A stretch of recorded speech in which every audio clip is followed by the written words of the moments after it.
Assalamualaikum warahmatullahi wabarakatuh. Perkenalkan, nama saya Rizka Ayu Nur Safitri dari jurusan Hukum Ekonomi Syariah, mata kuliah Legal Audit Syariah. Pada kesempatan kali ini, saya akan menjelaskan mengenai mekanisme dan proses pelaksanaan legal audit. Proses pelaksanaan legal audit sendiri dibedakan menjadi 5 tahapan kegiatan, yakni tahap persiapan audit, penyusunan program audit, pelaksanaan penugasan audit, pelaporan hasil audit, dan tindak lanjut hasil audit. Yang pertama yakni tahap persiapan audit. Langkah yang perlu diperhatikan dalam tahap persiapan audit ini meliputi 1. Metode pendekatan. Dalam metode pendekatan, seorang legal auditor menggunakan metode yang berbeda antara satu dengan lainnya. Tentunya, hal ini sesuai dengan kondisi dari institusi yang diaudit. Yang kedua, yakni penetapan penugasan, yang mana merupakan pemberitahuan kepada auditor sebagai dasar untuk melakukan audit. Yang ketiga, pemberitahuan audit. Surat pemberitahuan audit ini disampaikan kepada audite sebelum atau pada saat audit dilaksanakan. Yang keempat, yakni penelitian pendahuluan.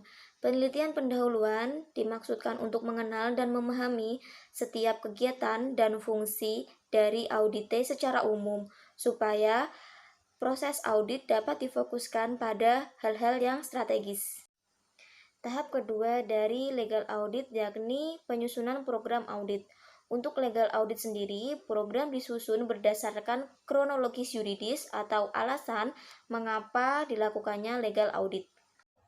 Sehingga dengan demikian dapat ditentukan apa maksud dan tujuan legal audit dilakukan, kapan dan seberapa lama legal audit dilakukan, menetapkan ruang lingkup legal audit, dan sebagainya yang berhubungan dengan pelaksanaan legal audit tersebut. Tahap ketiga dari proses legal audit yakni pelaksanaan penugasan audit. Dalam tahap pelaksanaan penugasan audit meliputi kegiatan mengumpulkan, yakni pengumpulan bukti-bukti yang dilakukan pada saat proses auditing juga dilakukan sebelum dan sesudah proses auditing. Hal ini dimaksudkan agar diperoleh bukti-bukti yang cukup atas suatu fakta maupun data yang diaudit. Selain mengumpulkan, ada proses menganalisis. Dalam proses menganalisis di sini diperlukan seorang legal auditor yang memahami ilmu hukum, lalu menginterpretasikan.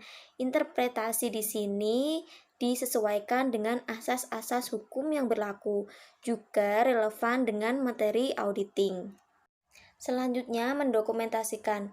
Dokumentasi yang dilakukan harus sevalid mungkin agar nantinya legal audit yang dilakukan menghasilkan suatu rekomendasi yang sesuai, sehingga rekomendasi dapat dipertanggungjawabkan dan tindak lanjut dapat dilakukan. Tahap kegiatan dari legal audit selanjutnya yakni pelaporan hasil audit. Setelah selesai melakukan kegiatan audit, auditor intern berkewajiban untuk menuangkan hasil audit tersebut dalam bentuk laporan tertulis. Laporan tersebut harus sesuai dengan standar pelaporan, memuat kelengkapan materi, serta melalui penyusunan yang baik.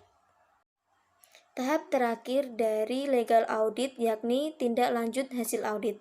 Tindak lanjut hasil audit meliputi pemantauan atas pelaksanaan tindak lanjut, analisis kecukupan tindak lanjut, dan pelaporan tindak lanjut. Sekian yang dapat saya sampaikan. Apabila saya salah dalam pengucapan, saya mohon maaf. Billahi taufiq wal hidayah. Assalamualaikum warahmatullahi wabarakatuh.